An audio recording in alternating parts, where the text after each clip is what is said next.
webinar will be made available to everybody on our YouTube channel. So you will be notified by an email once the recording is available, so you can go back and listen to it again.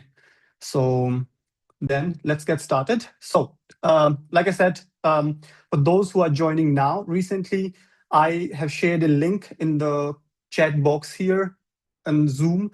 Please type your questions in the comment section of our LinkedIn post for which the link has been shared. I know that some of you just joined now, so I'll share the link again in the chat box. Please click on there, go to our LinkedIn. You'll find the LinkedIn post there on this link. Write questions on the comment section. So without further ado, I welcome you all in this webinar today titled PhD in Germany.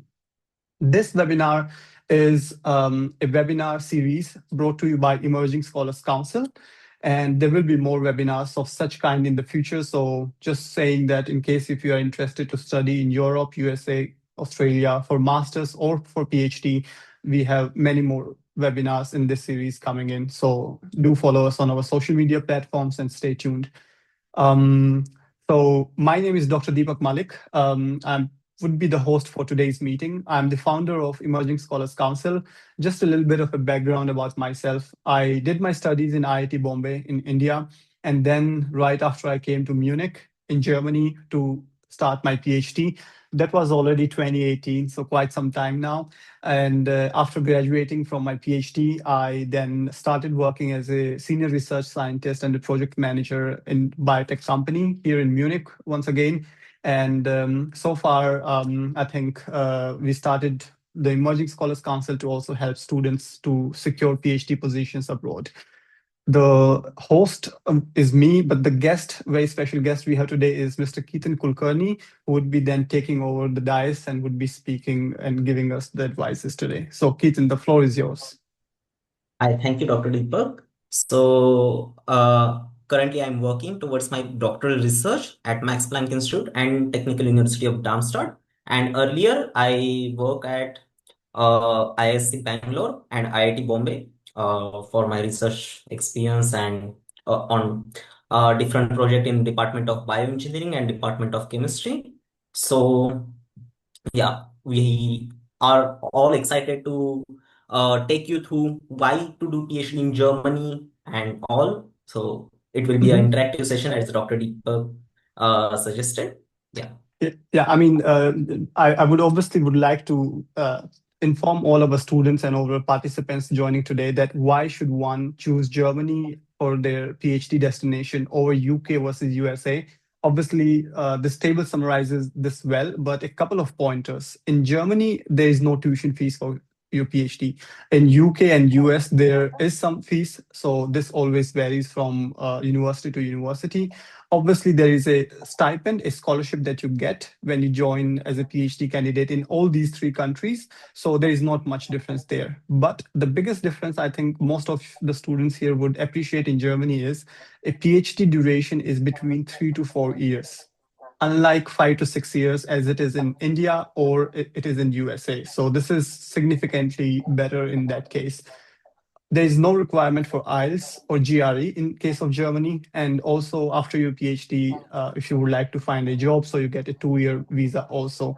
And in general, I could also tell you from my experience that the cost of living in Germany is relatively affordable compared to USA, especially compared to UK. So this is just a brief overview of that, why this webinar is of interest to you and why Germany should be the top destination for all the students joining for their PhD, given that all the positions posted in Germany for PhD are fully funded with a scholarship. So, Ketan, could you tell us about more why Germany is attractive? Yeah. So first of all, I know that many of the guys would be thinking of US, UK, or even Canada, Australia, but why Germany? So Germany has some of the world's best and topmost research institutes, universities, Max Planck, Helmholtz, Fraunhofer, and technical universities like TUM, TU Berlin, the names that carry the real weight on the any research CV. And here is the subtle difference from UK or US that you don't have to pay any tuition fee. Rather, they pay you the salary for doing your doctoral research. And That's why you don't have to take any kind of loan for studying abroad, which could be the one of the dream of for any Indian student. And Germany actually attracts the international researchers, and your lab will be having the people all over the continents, India, China, or even some Middle East countries, or maybe even from American or Latin American countries. And here is something that is not talked about in that great extent is the work-life balance. So German Research Institute or German research culture respects the weekends or your hours, your time. You are not expected to spend some very long hours or doing Western blot or electrophoresis in your lab or working up with some reaction, doing rotavipers at 10 p.m. in the night. So your time is completely your time, and that's the real difference. That's what we have already heard. So there are two ways for getting into the PhD in Germany. One is the very traditional German way, the individual PhD, which is particularly offered by a professor. So if you know the field, if you have some idea of the field, then you reach out to the professor directly if they have the vacancy or any possibility for having a vacancy in near future. Then you get interviewed, the documents are sorted, and which is way more straightforward. You don't have to do coursework mandatorily. You are supervised by one professor, and there is no any timeline for application, so you can apply all year round. So the other method is the structure PhD, which we are very which is very common to us being in India, because structure PhD is the model which is like you have the graduate school, then the graduate school has some particular intakes in the year, like the summer intake or the winter intake.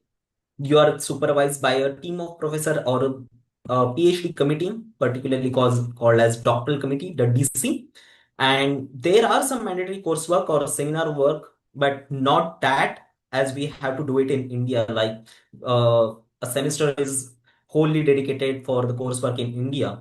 Uh, but on the contrary, you have to just spend some one day in the month or one day in the week, depending on your graduate school. So some famous graduate schools in Germany are IMPRS, the International Max Planck Research Society, or GSLSC, the Graduate School for Life Science Engineering. So you can explore the structured PhD options. Which is better for you? That answer depends on the person to person. So here is the statistic of PhD getting enrolled inside the Germany. So as you can see, there is a considerable amount of PhD candidates coming from the international background. So your Indian background is going to be the asset while you are doing the PhD in Germany, because we are more on the hard work, and which is appreciated by all the professors. So here is the statistic of PhDs getting enrolled in Germany, if in individual or in the structure format. So as you can see, there are actually limited graduate schools in Germany. So 25% of the PhD candidate get enrolled, and most of the candidates get enrolled with the individual PhD admission pipeline. So you can actually explore both the options and to carry to keep your all gates open. Yeah, and this is, I would like to add just one last bit here, Yeah. especially for students. PhD programs in general are rather limited, right? There is a summer intake, there is a winter intake, so you have to wait for the deadlines. And they take often 6 months to just let you know if you are selected or not for the interview process even. So that is why the individual PhD way of getting into Germany is rather more popular, as you could see in the statistics. So what this means for you as students is that you could actually just apply to a professor through cold emailing, or if they have a PhD position vacancy in their lab, and just send your CV and the documents that they are asking, and simply express your interest. And in that case, the timeline of your admission significantly reduces from a couple of months to perhaps at times, if you get the right guidance for these applications, even to a couple of months to maybe weeks also. So this is just something that I wanted to mention here. But let's go to the next slide, which is about that if you would like to ask us questions towards the end of the seminar, the best way for that would be that you please share your questions in the LinkedIn post for which our link has been shared in the chat. So go to the chat box, open the link. This will lead you to our LinkedIn post. Under the comment section, write all your questions. This would be the best way so that we could address all the questions that are being asked. And this would also help us stay streamlined. So our team is monitoring the LinkedIn post there. Simply go write your questions. Now, coming to the next question, I would like to ask you, what are different type of institutions and universities where people could do PhD? Yes, exactly. The good question. So as Indian, we always think like for doing PhD, we have to get enrolled at some university or some institutes like IISc, IISer, or IITs. It is not the case in Germany because universities are, of course, there, they are gold standard, but there are some centers like Fraunhofer or companies like Merck or the institutes like Max Planck Institute or Leibniz Institute or Helmholtz Institute, where they are okay. So they are actually offering you the PhD positions, which is also the equivalent of the university PhD. And sometimes an industrial PhD also carries good weight, which is offered by Merck. You can be in collaboration with some university or some university lab while you are actually working in the industry as well. So there is no any restriction to do PhD that you have to get enrolled in the university only. That's the good part. And yeah, talking about the money, the scholarships. So let me be very clear. The PhD in Germany is not at all the financial burden. You are either on your scholarship or on your salary with the contract. So either way, you are covered. Your insurance, health and liability insurance is generally monitored by the scholarships. The most well-known one for the Indian students is the DAAD scholarship, the German Academy Exchange Services. And many of you may have already heard of it. It's highly competitive and well regarded. The other scholarship, which is not only limited to Germany but all over the Europe, is Marie Curie Fellowship. It is also quite prestigious one, and it can give you access to whole European research ecosystem. The major contributory is the DFG, German Research Foundation. So if you are applying through some individual fellowship or the individual professor, most likely you will be funded by the DFG grants from the professor. And as we talk about the industrial PhDs, there are Bayer foundations or Merck Industry, which also fund for your doctoral research. And Erasmus Mundus is again the master's plus PhD or only PhD program that you can explore. And talking about the money or the amount, it is generally around 800 to 1600, depending on which country or which state of Germany you are in. And let me be frank, it is quite more comfortable for affording a good living over here, unless you are living in the center of Munich or Frankfurt or Berlin. So that's quite good amount to have each month. Yeah, I mean, just a couple of more points on this slide that I would like to add. So for all the students joining us, please note that there will be a special webinar that we will be doing in the coming weeks just for the DAAD scholarship, because DAAD is funding a lot of students from India for their PhD in Germany. And like Ketan mentioned, the scholarships range from 800 to 1600 euros, which roughly translates to 2 lakh Indian rupees that you get per month. And this is paid well on time, so on the first day of the month. So your scholarships, are getting credited well in time, so you can not only have a good, comfortable life here in Germany, but for many of the Indian students, we have to support our parents or our relatives back home. So this money that could also be used to support your family. So then you become more independent in that sense. So I think this is particularly what makes Germany also very attractive here. Yes, exactly. And apart from the just monthly amount, I would like to add as a DAAD scholar that they also fund in various ways like health insurance or liability insurance or some covering your conference cost or the research grant, the annual research grant. So you get good money. Absolutely. Yeah. And Many of us wonder on how the life would be as a doctoral researcher in Germany. Like we spend the mornings, most of the mornings in well-equipped lab because Germany invests heavily in the research infrastructure. So you don't have to go from one institute to other institute just to do some cryo-EM or electron microscope or just to do some special chromatography technique. It will be available inside your institute or maybe sometimes inside your lab itself. And apart from the lab hours, we spend most of our time bus or even traveling all across the Europe, as Germany is in the center of the Europe. Just a train to Paris or Netherlands or to Vienna for a weekend. That's a good trip while doing your work in lab. So that kind of Yeah. refreshment you can get as a doctoral researcher in Germany. Absolutely. We could tell from the pictures that you have been to Budapest Yeah, recently. So I think these are the real yeah, perks of being in the center of Europe, right? So Germany offers you travel all across Europe. So after your lab, you could go for a weekend trip to Paris, Vienna. And I think this is something that is particularly helpful in that case if you are somebody who likes to travel. So something that I would like to mention to all the students, yes. because you asked that, okay, sometimes we have been hearing in the news recently that all the big companies, all the institutes are getting their funded cut in USA. So what happens to those candidates, right? Those who are already doing their PhD, what kind of a career do they have in USA? I could answer your question in this webinar. How would your life would look like after a PhD in Germany? Because I did my PhD, like I said, here in Munich, in Germany.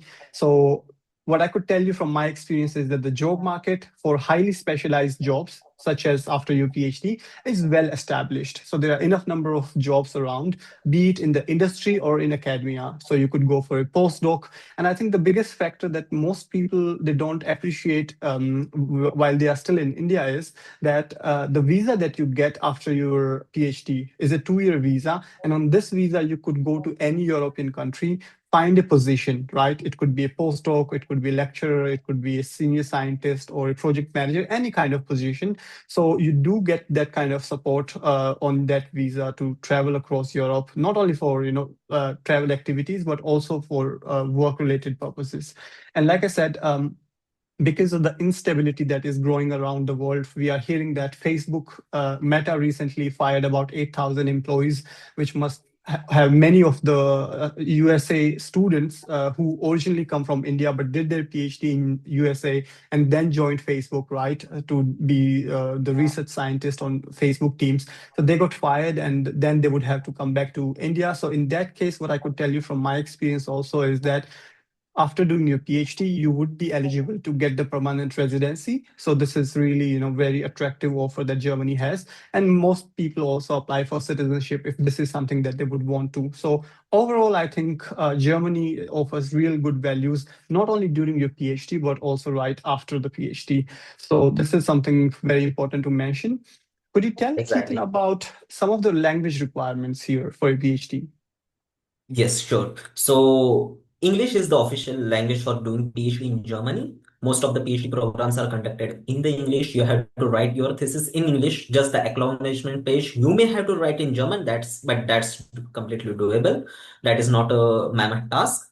About German, yes, some of the master program are conducted in German, but majority in English. But for PhD, there is no any official requirement to that you should know German. But of course, for acclimatizing in the society or navigating through the supermarkets or through the transportation system, it is always plus if you know a little bit of German.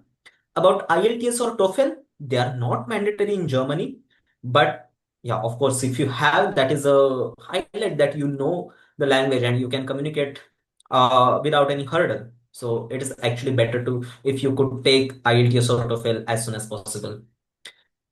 About the publications, yes, there is no requirement. It is not mandatory to have publication while you're applying for the PhD. But if even if you are not having any research article, but the review article or the book chapter or anything in the communication, that is also a big plus. even if something is in the pipeline that is not submitted or accepted yet, but you are writing on it, you are working on it, you can mention that in your interview or even in the application. So to increase your chance for getting interview call or even for getting shortlisted in the further rounds.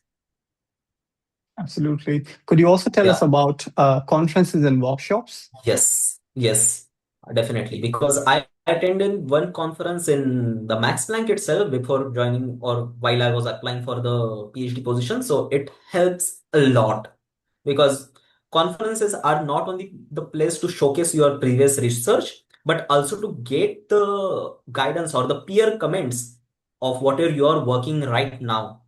And then there is a huge network opportunity.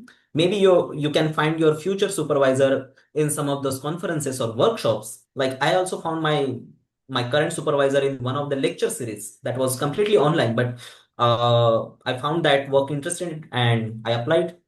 That's how it works. So whatever you do proactively, it ultimately it helps you. So yeah, just be proactive. Mhm. And I think this is of highest importance, right? Sometimes this we Yes. overlook as a student that, oh, why should I attend a conference if it is not in my city or where my research institute is while you are doing your master's or working somewhere. So I always recommend to students that try to attend some conferences, even if it is a local conference in your city, in your research institute.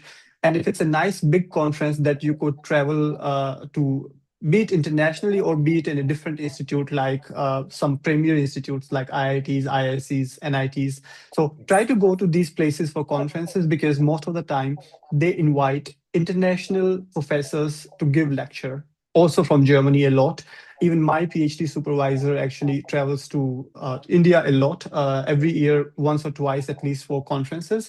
And oftentimes they find students very active there that are very keen to attend these conferences. So like Ketan said, he found his professor through a lecture. These cost you nothing, so try to take advantage of these positions where they are available. So could you tell us, Ketan, about from your experience also, like do the master grades matter? In a nutshell, yes, it matters, but not that much. Like you're not getting shortlisted just based on your grades, but also based on whatever research you had done earlier. So research experience is of utmost importance, but at some point of time, the grades also showcase that you are a responsible and serious person about your studies. So that is an indicator. So ideally, your grade should be above 60%, and it's always better if it is above 75% or something. If it is CGPA, highly recommended 8 plus. And if you have any low grades, you can compensate that with some research internship, research experience, or some publication or some extracurricular activities as well related to science. Yeah, I think this is also very Yeah. important that if you have low grades, but if you manage to publish your master's research, for example, so the low grades could be compensated in those cases, but don't think of low grades as that they won't that they would hinder your admission to Germany. In general, they Mhm. don't. If you have above 60%, which I imagine most of the students these days manages to secure, given the competition also in India. So I think the chances significantly increase the higher the grades are. So the next, I would like to ask you, Ketan, if you could tell about a couple of places where students should look for PhD positions. Yeah. Finding a PhD position could be a Herculean task. So for that, there are lots of steps like you have to follow your field of research and follow it thoroughly, read all the recent papers of your interest, and uh, reach out to the professor or the communicating author and get to know what could be the next step in your research field, what kind of ideas you can actually incorporate, and then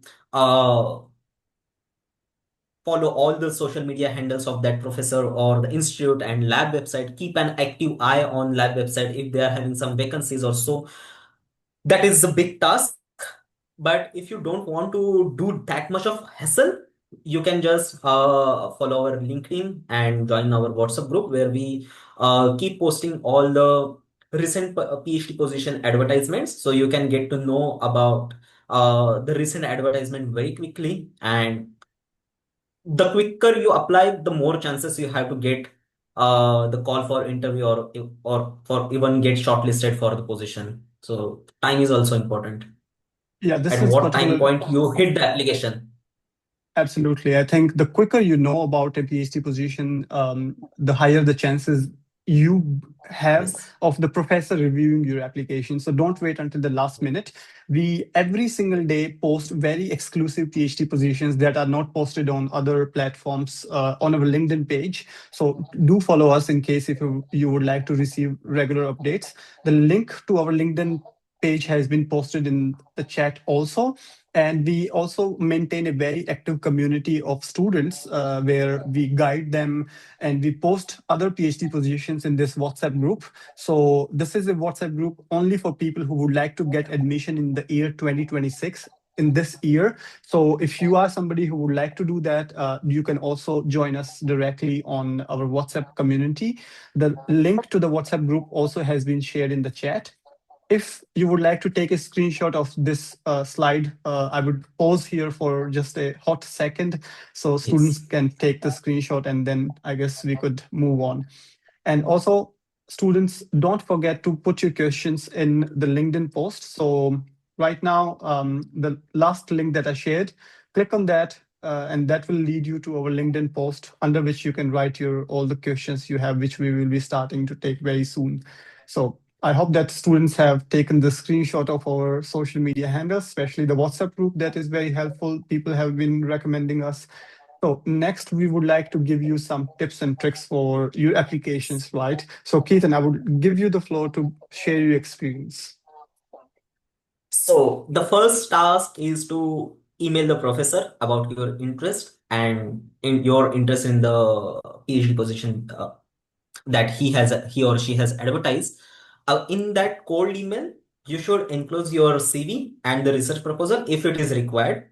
That will be mentioned in the advertisement. You have to have shared your motivation letter or the cover letter, whatever it is termed.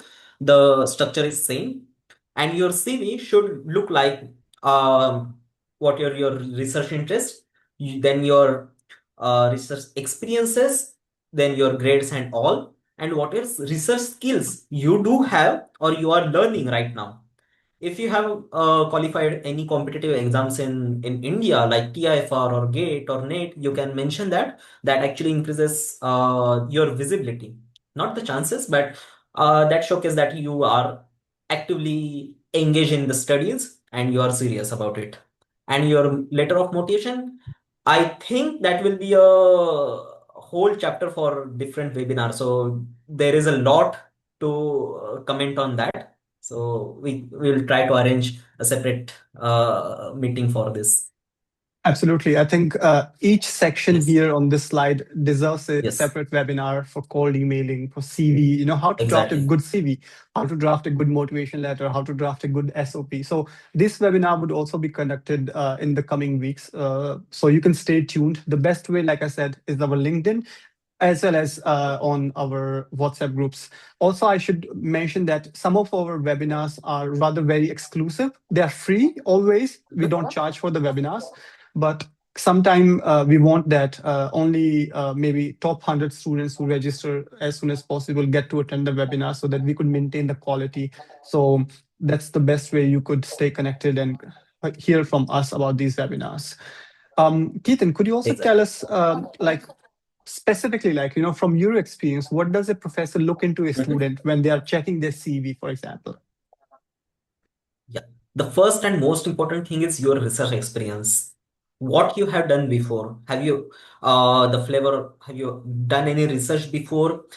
If not, if you don't have any particular 1 year or 2 year research experience, then your thesis project, the master thesis comes into the picture, or the lab internships that you have done, the time that you have spent in very good research labs in India, like IITs or IISers, and just focusing on these as a good because they have all the resources. That's why. But there are plenty of institutes and labs in India that are actually good. Uh, this matters enormously. If you have published anything based on that research, that is even better. If you have not, Even a strong thesis with a clear methods and good results is also enough. Then you should be a curiosity driven person. It should not be like each time you are going to meet a professor, you're just taking complaints. You should be the person who brings idea to the table, who brings new things. And it can also, mostly what I've seen, doing PhD in Germany is like a mutualism between lab and your professor. So should not be like you have to also bring something on the table. And with your analytical and logical thinking, you actually break down the real problem, how you can give the clear solution to that. The clear communication is always regarded, highly regarded in Germany. So it is a direct communication. If you can have a good written and oral communication, that is a big plus. Otherwise, you have to develop that skill. The time Absolutely. management is particularly focused in Germany. You should not be spending like 12 hours or 15 hours per day in lab unless your experiment really demands it. Because in India, if you are spending some night, that is celebrated, but here it is considered as you have poor time management. So you have to manage your time wisely. And also, if you have committed to do something, you have to do it. You cannot just spend thousands of words and do nothing. So that's the soft skill that the professor is actually looking apart from the hard skills from your research skill. Absolutely. I mean, these are the soft skills that matter, and these are the skills that the student would develop during their master's thesis or during their research internship or during their, I don't know, let's say research assistant work that they might be doing after their master's. So Yeah. these communication skills, time management, and these curiosity skills, they come very handy when you apply. But obviously, the very important factor still remains that your CV has to look good. Your SOP has to look good. Remember, students, you are going to compete with students of Germany, students from all over the world who are going to apply for the same position that you want to apply. So you have to make sure that the documents that you are sending while you are making these applications, they are very good, and they have to be at least as good as the students of Germany or Italy who are applying to these places in Germany. Otherwise, that's what happens when you apply to many places. You maybe are applying to 50 places, for example, for your applications, but you're not getting a reply back. So this is something that you have to consider in mind. Obviously, we will be talking about a lot of tips and tricks towards the end of the webinar also. But for those who are interested, we also at the Emerging Scholars Council offer our mentorship package, especially for students of India, for those who would like to get mentorship, who would like to learn from students and individuals like myself and Ketan, who have already been there, done that, first-hand experience. So you can always rely on us. I could very briefly tell the students who are interested in our mentorship plan. So as soon as you join the mentorship package, we start with your profile assessment. We check what research you are doing in your master's thesis, what is your research interest. Based on that, we align you and coach you with a specific mentor from the very similar field. This is very important, right? Because imagine you did a research on protein crystallography. So we would find a mentor for you on the very similar domain, so you could get first-hand experience from that mentor, and also perhaps talk about how you have to approach your research also, for example, right after PhD. So you get that kind of support. So we do the profile assessment, match you with a mentor, do the university selection, prepare all the documents that you have to submit. It could be your CV, SOP, letter of motivation, cover letters, anything that entails in the documents that is required. On an average, our students actually make up to 100 applications when they join our mentorship plan. And obviously, when you apply to 100 of these places, you get 4 or 5 interviews calls also. So we have to realistically understand the fact that, yes, the students, when they join us for the mentorship, they have to apply to hundreds of these positions. But at the end of the day, you get about interview calls from 5 different professors or 5 different PhD positions. We also help students in those cases to prepare for the interview. And what actually should be, I think, a striking difference here is our students who go for interview, they clear the very first interview itself. So for example, if there is a student who joined our mentorship package and then they have interview scheduled on for one of the PhD positions, 95% of our students manages to get that very first position for which they interviewed. Because how this is possible? Because our mentors that are already here in Germany, for example, they coach you for the interview also. We give you your tips and tricks. We help you prepare your presentation for the interview, because this is also very important. And more importantly, we do the mock interviews, right? So you already know that what is coming in your actual interview. So you are well relaxed, you are not on your nerves, and then you could best present yourself and your research in that case. So after the interview preparation, we also help you with the visa, for example, and this whole process from profile assessment, which is done in the very first day of joining us, to the admission letter and to the visa, takes about 6 months when you join us. On an average, if you do this whole process yourself, this could take, I mean, you might already be knowing for yourself, dear students, that how long it has taken you, when was that you started applying, and if you have secured an admission or not. So on an average, it takes about 2 years for students from India to find a PhD position if they do it on their own. When you join our mentorship, the very important thing that we do is that we make sure to find you a PhD position under 6 months. And the best part about the mentorship is that the mentorship package is valid until you get your PhD admission. So it doesn't matter if you find your PhD position in 6 months, 7 months. It doesn't matter if you have to apply for 100 of applications. All your applications will be monitored by our mentors. So we give you the real advice. There is no generic AI fluff that we give. So a real mentor who has been to your dream university would be checking all your documents. So do take a note of that in case if you're interested. Obviously, our council is supported by a lot of mentors, Ketan himself included. As you could see, our mentors come from different universities, from Max Planck Institute to LMU Munich, myself. These are some of the top ranking universities, right? And not only that, we have mentors from Germany, but also all over Europe, including Australia. So this is something that in case students often, when they apply to PhD in Germany, we also help them to apply for PhD outside of Germany, including Netherlands, France, Sweden, Switzerland, Denmark, Finland, Prague, and Poland. So many, many, many more countries.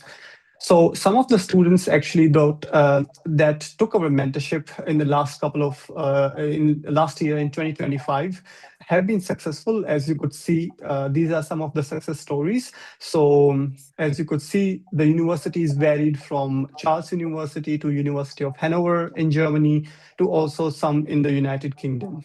Overall, if you look in 2025, our students manages to get admission in Australia, in England, in UK, in Italy, obviously in Germany, Austria, Poland, and as well as different European countries. And once again, all the students that got the admission, they got the admission under 6 months from our mentorship, and all these positions, all these students had fully funded PhD positions, which means they were getting paid up to 2 lakh Indian rupees per month for their scholarship that they were getting, once again, monthly. So this obviously, just a wall of success, the students sharing their kind messages with us.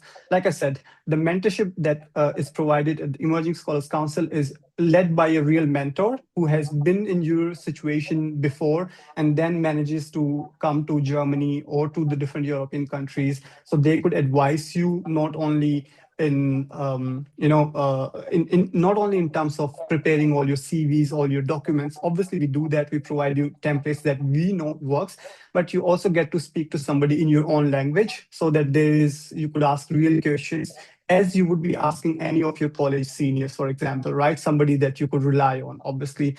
So this is just to tell you that there is this option that exists in case you would like to secure a fully funded PhD position.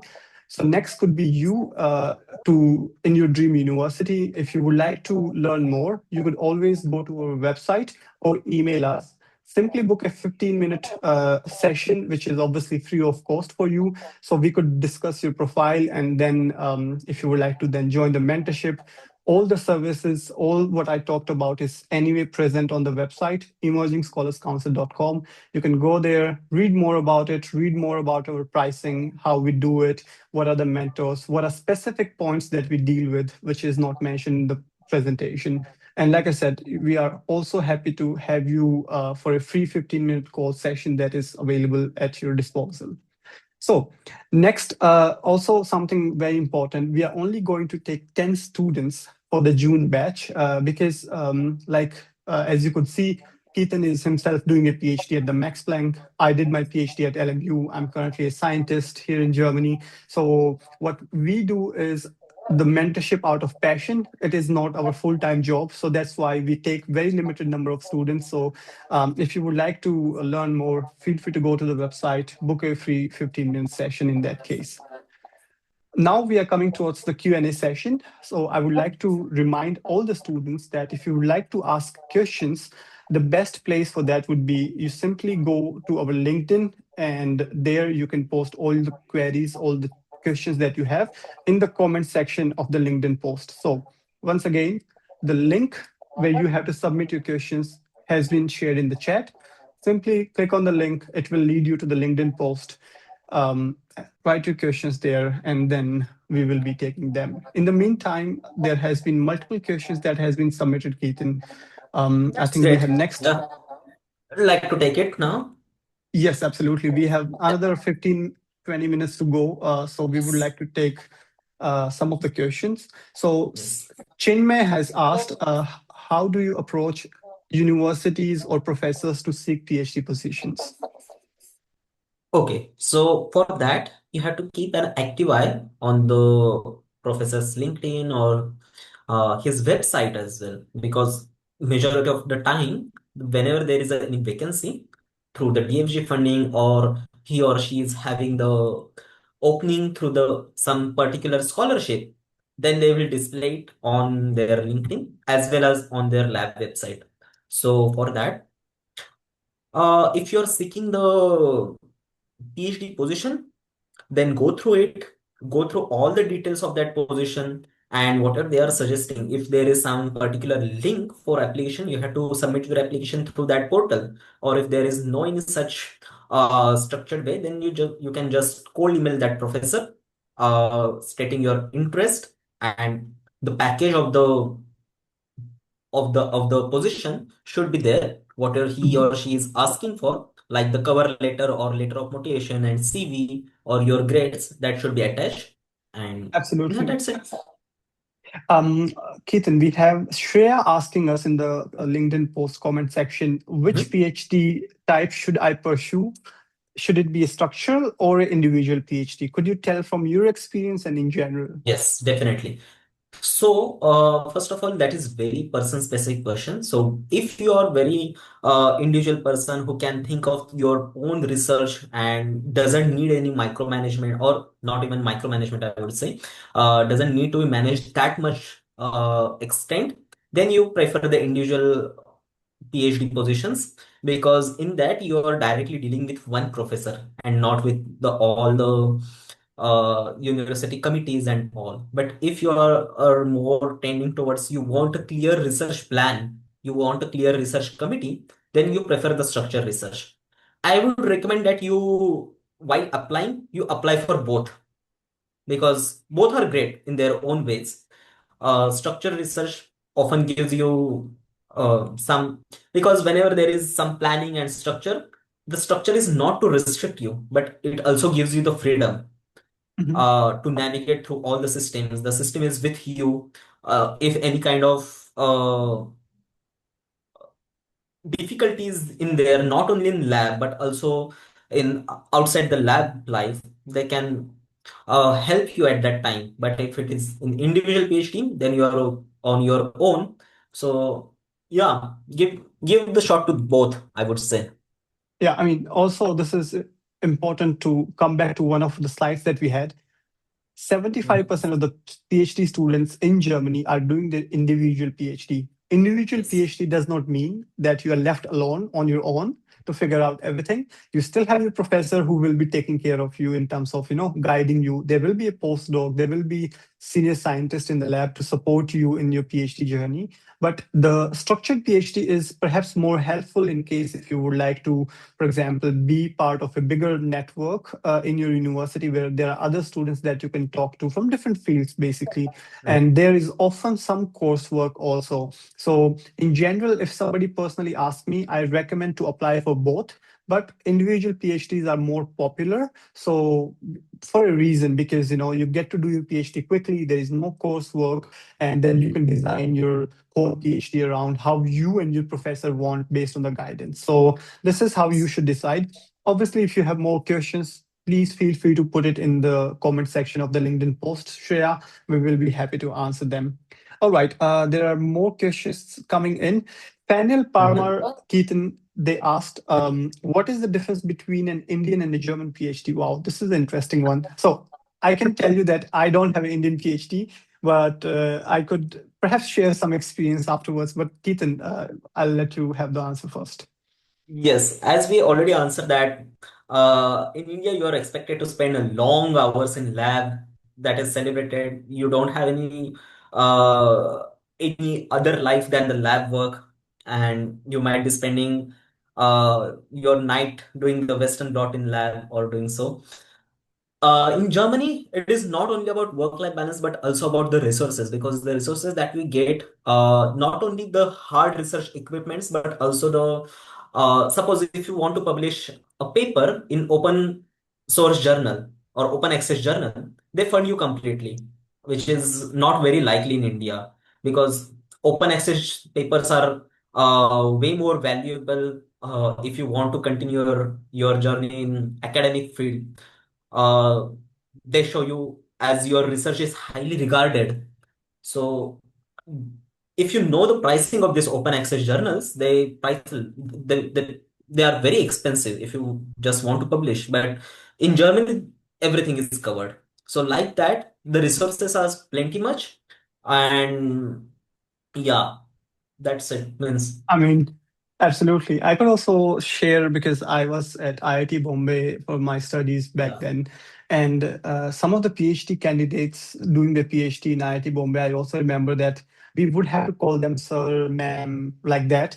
And the professor, Yeah. obviously, we would have to call them sir, ma'am, like that. This is not the case here. In Germany, everybody is your colleague, even your professor. Your professor would be also sitting on the same table, eating lunch with you every day, and you will be talking to them freely as if I'm communicating with Keaton in this case. So this is, I think, the culturally, it's a bit of a cultural shock for many students, but in a good way, I would say, right? Because there is no yes sir, yes ma'am culture. So this always helps. Keaton already mentioned that there are plentiful of resources, so you don't have to write your own research grant to get the next set of chemicals or do the next set of experiment. And also something I could tell you, at least from Germany, most of the resources, like the technical instrumentation, is shared between different universities. So if your lab doesn't have one instrument, you could always ask the lab next to you, or even the university in that city, or maybe a university in a different city, for example, in Germany. So these collaborations are really, well managed and well appreciated in Germany. So this is very important so that you remember. Also, somebody is asking, do we need a block account? I could very clearly answer this question. No, a block No, we account is don't. not required. This is required only if you want to do a master's. For PhD, you do not have to show any sort of money in your account because remember, you will be getting paid while you do your PhD. So this is very clear. Tanvi Bora is asking, Keaton, when I apply for the Mhm. PhD position in Germany, what should I do so that my application stands out? Okay, so first of all, your profile should be good. By good, I don't mean that you should be having like 95% of grades, but by good, I mean you should have some good research skills, research experiences, and for standing out your profile, there are very micro things that student don't notice, like at what time you actually put your application in the portal or even in the mailbox of the professor. There are some algorithms that nobody will tell you, or no student will get to know about it I mean, at in the all specific fairness, timing. in Uh-huh. all fairness, I mean, it's true what Ketan is saying, but for students who join our mentorship, we do share all these tips and Yeah. tricks, these algorithms. But anyway, continue, Ketan. Yes, and also you should clearly highlight what is your motivation and what research you actually want to pursue in their lab, and particularly why in their lab. Why their lab will actually help you to work on that research topic or that research question. It is also necessary to identify if you want to go into the observatory research field or just the fundamental research or the interdisciplinary research. Accordingly, you can actually shape your research proposal, and that's how the clarity is way more important than it is regarded. So yeah, that will come to you with experience.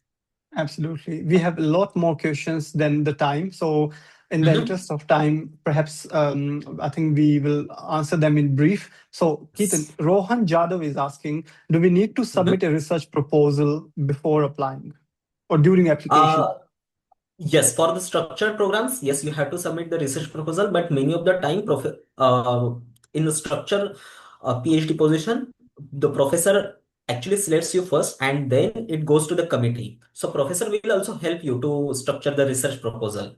So you don't have to worry about it completely. In individual, you don't have to give a particular research proposal, but you at least have to be very clear in your mind what kind of research steps can be taken further in that direction, what the professor is actually expecting. Mhm. And this is also what we help our students when they join our mentorship. We help them write their research proposal also, and we help them make it very clear that how they could best portray their research that they have done and their motivation in all the letter of motivation and the other documents. All right. Shreya Alase is asking Ketan that she's Mhm. currently a master student and she's interested to pursue a PhD in Germany, and she's asking what should be the right time to start applying during the masters. In brief, I can share this very shortly, and then Ketan, I'll let you have the stage. You should start applying at least when your third semester is about to finish, if you are in your 2 years masters. Ketan. Yes, so the right time is now. And because as we already discussed, it takes a lot of time. At least you have to plan everything for 15 months ahead. And because the documentation, the research proposal, everything, you have to dedicate that much of time. So whenever, even if I would add that even if you are in your first semester, try at least thinking in that direction, like what kind of your research interests are. That will change, and it's okay. The change is permanent. So don't worry about that, but at least start developing your logical and analytical thinking. That will help you in any kind of application, not only in the research field, but also if you want to go, if your interest change and if you want to go in the industry, that will eventually cater you. Mhm. So there is next question coming from Sanket Kasat, and I would answer this question which he's asking is, what's one thing you wish you knew before starting your PhD journey in Germany? So I think the best part that you should know is a PhD here in Germany will make you more independent thinker, more independent researcher. So if this is a skill that I should have developed during my master's, this would have helped me a great deal during my PhD also. It would also would have helped me to find a PhD position and convey my ideas better. But this is something that we often miss while we are still in India doing our masters, because we are considering ourselves as a student. But when you come to a PhD in Germany, you are not more no more a student. You are a scientist. You are a researcher. So you have to think like that. The second question is, what are the hidden expenses? There are no hidden expenses. So you scholarship that you will get is well covered all the things.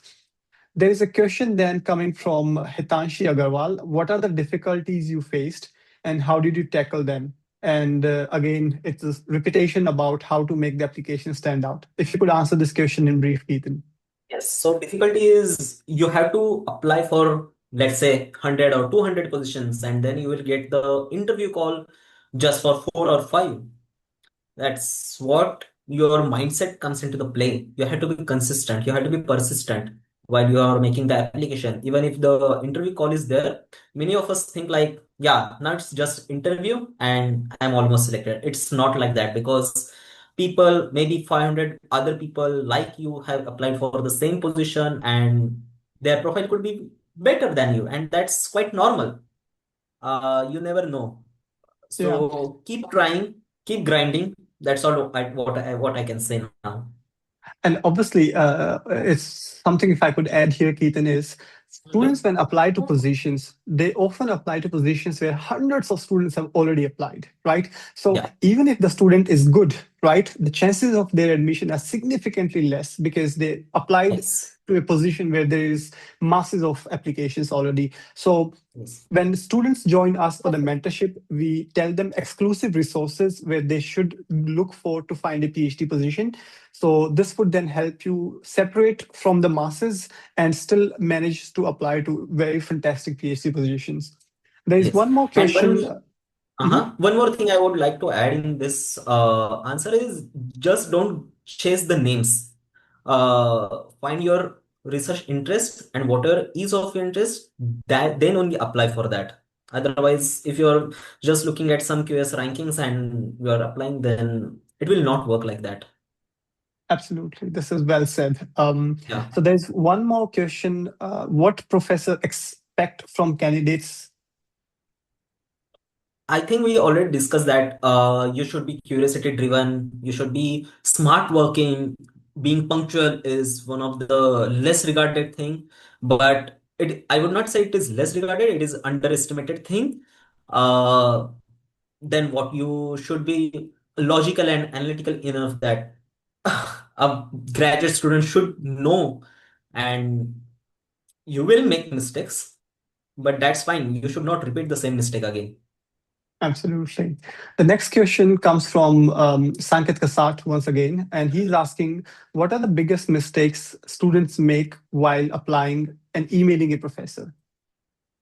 Okay. Then I would say mailing very long draft or not mailing targetedly. Like your mail should consist like three paragraphs, very specific, conveying all whatever you want to say, your research interest, and what you will bring to his table, his or her table. That is very important. If you are not doing so, you are doing wrong. Yeah, absolutely. I think this is very important, what he mentioned. Could I share a brief moment of time when I was applying for PhD position in 2018? I accidentally emailed the same email to 10 Yeah. professors. So the mistake even was that the name of the professor in the cover letter was same. And this I only realized after I had clicked send. So Yeah. things like that can happen, but in 2026, when there are hundreds and hundreds of applications that a professor is getting, these mistakes, what I'm saying by that is generic mass emails should not be sent to professors. Yeah. And obviously, these are all the things that we talk about in our mentorship sessions also. Yes. So just please be wary that don't send the same email, the same CV to all the professors. Then there Yeah. is one more questions coming about CGPA in general. I think we covered that in our webinar. So Yes. 60% is what you will say is the bare minimum, right? Yes, it is a bare minimum. You have to have it if you're looking for a PhD.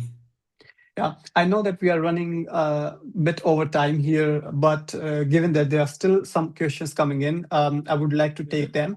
And Yeah, yeah, of course. for those who still would like to ask questions, please write your questions in the LinkedIn post comment section.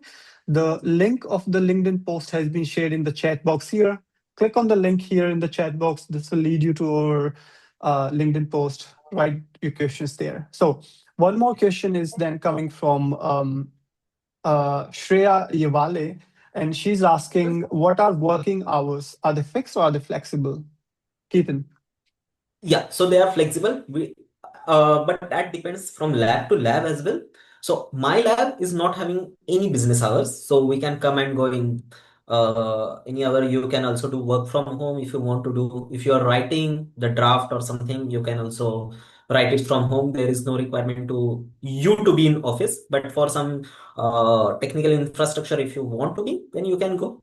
For the working, I would say, because we work in biology area, so our clock runs according to the bacteria or the cells. So sometimes we have to present at some odd hours, but there would be nobody if you don't go in the business hour compensating that your odd hour presence. Mhm. So Absolutely. yeah, that is quite flexible. You don't have to Yeah. worry about it. Yeah. I mean, in general, I could share that you are not required to work more than 7 to 8 hours per day, Yeah. because this is the legal requirement. So no student should work more than that. So unless you want to, obviously. So this is very clear. Then there is one more question coming in here, and they are asking about German language certification. Is that a requirement, Ketan? It is not requirement, but if you are putting your application for some scholarship like Marie Curie or DAAD, then having the German language certification helps a lot because it is an indication that they don't have to spend some amount for teaching you German language. You know it. And personally, it is helpful because you ultimately will not be only in lab, you will be in society. You have to travel, you have to go to supermarket, so everything will be in German. So a little knowledge of German, which is also available in YouTube or some apps, that is also enough. So you don't have Exactly. to worry about the language barrier. All right, then let's take last couple of questions. Rohan Jadhav has asked, should I apply for a PhD right after their master's, or should they gain some experience by doing some internships? So I could answer this question very shortly by saying that you should start applying during your master's itself. When you apply on your own without any guidance and mentorship, like I said, it will take you at least 2 to 3 years anyway, right? Because there are so huge competition, you will be making many mistakes in your application. So do not wait for the right time. Like Ketan Welch said, the right time is now. So you should take action and start applying already. The other question is then asking about, in general, the requirements for publications. Is it a mandatory thing? It is not mandatory, but if you have anything in your hand or something is what you're working on, if you have some book chapter or review article, that will help because you have already gained some writing experience, the research writing experience, and managing the references and all. So professor would naturally prefer you. Absolutely. So I know that there are a lot of more questions that students are typing in the under the LinkedIn post. We will be replying to you personally in that case because we are running over time here, and I would Yeah. like to also respect that we have other webinars to also prepare for students. So we would be leaving this webinar here for now. So I would like to first of all thank all the participants, all the students who managed to join us today. And I hope that you learned something from the webinar. Like I said, this is a webinar series. You will be hearing from us very soon about the new webinar. Like I said, also that the webinars are sometimes very exclusive. They are not also posted on our LinkedIn, for example. This webinar here was not posted because we get so many of the application for these webinars, so many participants. So we would like to make sure that we could still interact with the students through the chat box and then answer their questions. So this is the idea. Follow the WhatsApp page if you would like. Follow the LinkedIn if you would like. Once again, before we go, I would put it on the screen for everybody. Take a screenshot, scan the QR codes afterwards. Join the WhatsApp group if you are planning to do a PhD in 2026 in Germany. Um, for all the funded positions, you can follow us on the LinkedIn also. And if you would like to avail the mentorship, like I said, this is also available to you for limited number of students for the June batch. And the mentorship is going to stay until you get the admission. So there are no ifs, no buts, and real advice and real admissions. So with this, I would also like to thank Ketan, who kindly joined us today, taking our time. You will be hearing and seeing Ketan a lot in the coming weeks in different webinars. So thank you, everybody. Thank you, Ketan, and we will see everybody in the next Thank you, Dr. webinar. Deepak. Yeah, see you again. See you. Bye-bye.